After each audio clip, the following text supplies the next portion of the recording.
What's up? This is Sean. Go ahead and do a tutorial here for you about how to do keyboard inputs by allowing a keyboard to appear when you need it.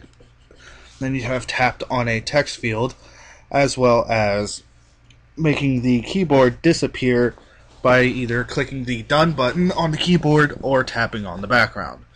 Start off, we're going to go to Xcode. Alright, we're going to go ahead and load or create a brand new Xcode project. Make it a single view application, and we're going to go ahead and call it Keyboard Inputs. I selected the iPhone, and I don't need storyboards or automatic reference counting. So go ahead and click Next. I'm going to save this onto my desktop. Now it's already there, but no harm in replacing it.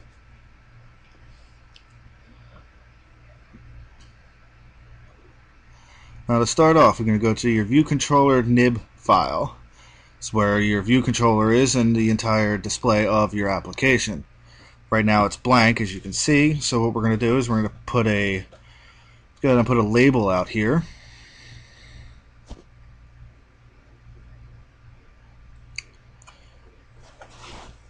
Stretch that out. Fit the whole view screen. I'm going to change the text on the label in the attributes inspector. We're going to say alphanumeric input. And hit enter. We also going to want to put a text field into the view screen as well. Again, we're going to go ahead and stretch that out to fit the entire screen. And with that, go ahead and run it.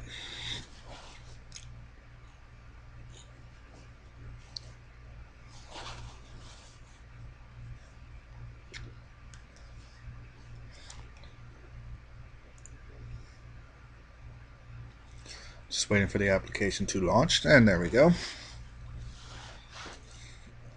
And that's how it looks like on an iPod or an iPhone. Now if you see, click on the text field and voila, keyboard automatically appears. This is because it is automatically attached to any text field you put into the screen. So there is no extra coding you have to do, it just comes along for the ride. But as you can see, click the return button, nothing happens. Click the background, the keyboard still remains. So we're going to go ahead and change that. We'll stop the emulator. And forgot to mention, if you click on to the text field itself, you can scroll down here in the attributes inspector and you can see capitalization. That's if you want every word capitalized, just the beginnings of sentences, or all characters capitalized. You also have the autocorrect, the style of keyboard you want, like if you're doing something with a phone, you can put a phone pad in there. We're just going to go ahead and keep the default. The return key, however, I'm going to go ahead and change this to done.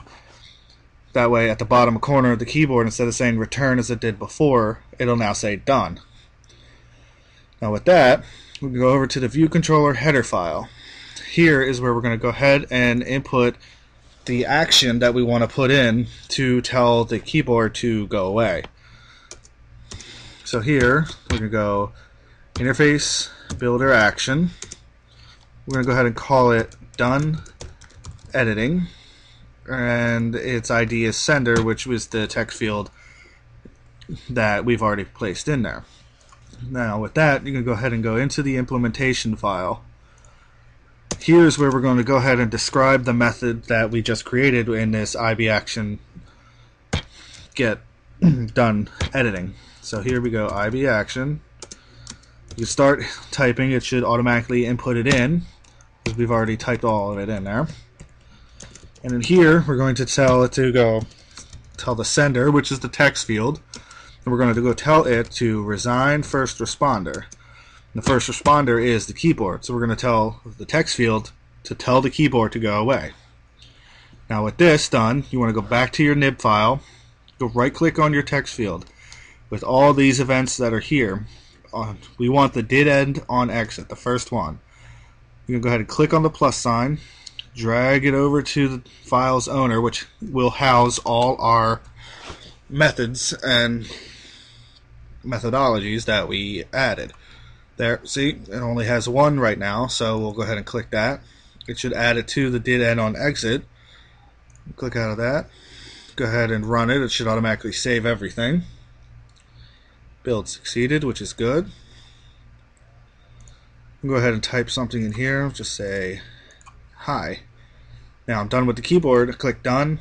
It goes away. Now what that's doing is telling, when you're clicking done, it's invoking the done editing method, which we told to tell the sender, which is the text field right here, to tell the keyboard to go back to where it belongs, out of the way, and so that the viewer can continue on. So done, the screen goes away. Now there's another way to do this where you can click onto the background and the keyboard will dismiss itself as well. So we're going to go ahead and do that. For this, you're going to want to input, we're going to go ahead here into your objects. We're going to grab a round rectangular button. We're going to put it into the upper left corner, and we're going to make this as big as the entire view screen. This way, it's one giant button in the entire background. Now with the button still selected, you want to go ahead and make it a custom so that there's no image on it.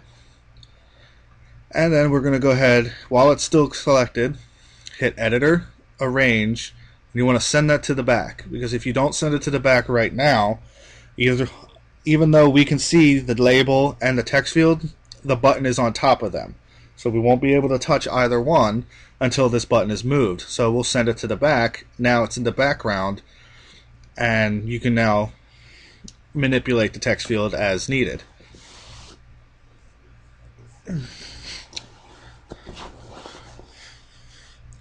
Now to start this off, we are going to go to the go back into the view controller header file. In here, we're going to go ahead and tell this that we are creating an IB outlet with the UI text field, and we're going to go call it text field. Simple. Now we're going to go ahead and give it properties, this outlet properties. So you go at property. We're going to go ahead and give it the non-atomic, which ensures that the property that is here will not be needed in any other threads but the one we've created. And then the retain, that tells the computer itself, actually the compiler, to generate a setter that will retain the reference value set to this property. So it's going to tell the compiler to keep the number that has been created, or the value that has been created for this text field, in its system so that it cannot be forgotten. And now we're going to say UI text field and call text field again. Now you got to make sure your variables are the same, otherwise you're going to run into problems. And now we're going to call the action. I'm going to call it IB action. We'll go background touched.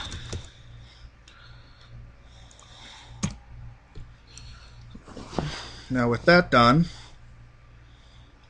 go back over to the nib file. We're going to select, I'm going to right click on the files owner, drag it over to the text field, let go, you'll see text field, that is the outlet.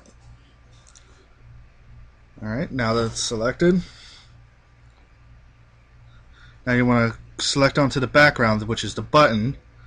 I'm going to right click on that, drag this over to the files owner, and then you'll select the action or the event that we made, which was background touched.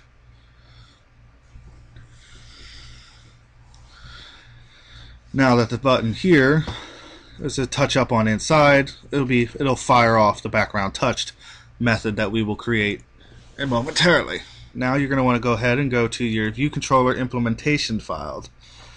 Here you're going to want to synthesize, which is at synthesize, and you're going to want to synthesize text field. If you don't do this, your text field will not be recognized by the system and nothing will happen with the button when you click it. So here, above our original action, we're going to go IB action, background touched. We're going to call that method. Actually, we're generating this method. We're going to say text field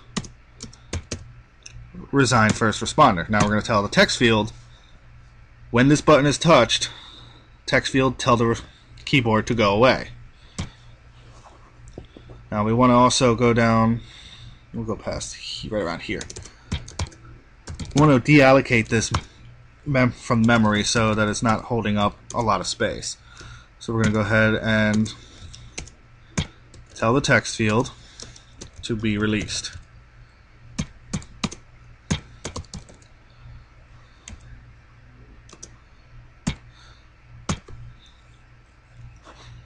And that should be it. Let's go ahead and press run. That should save automatically.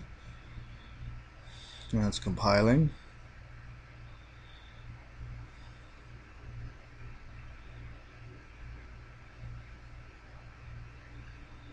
And compiling.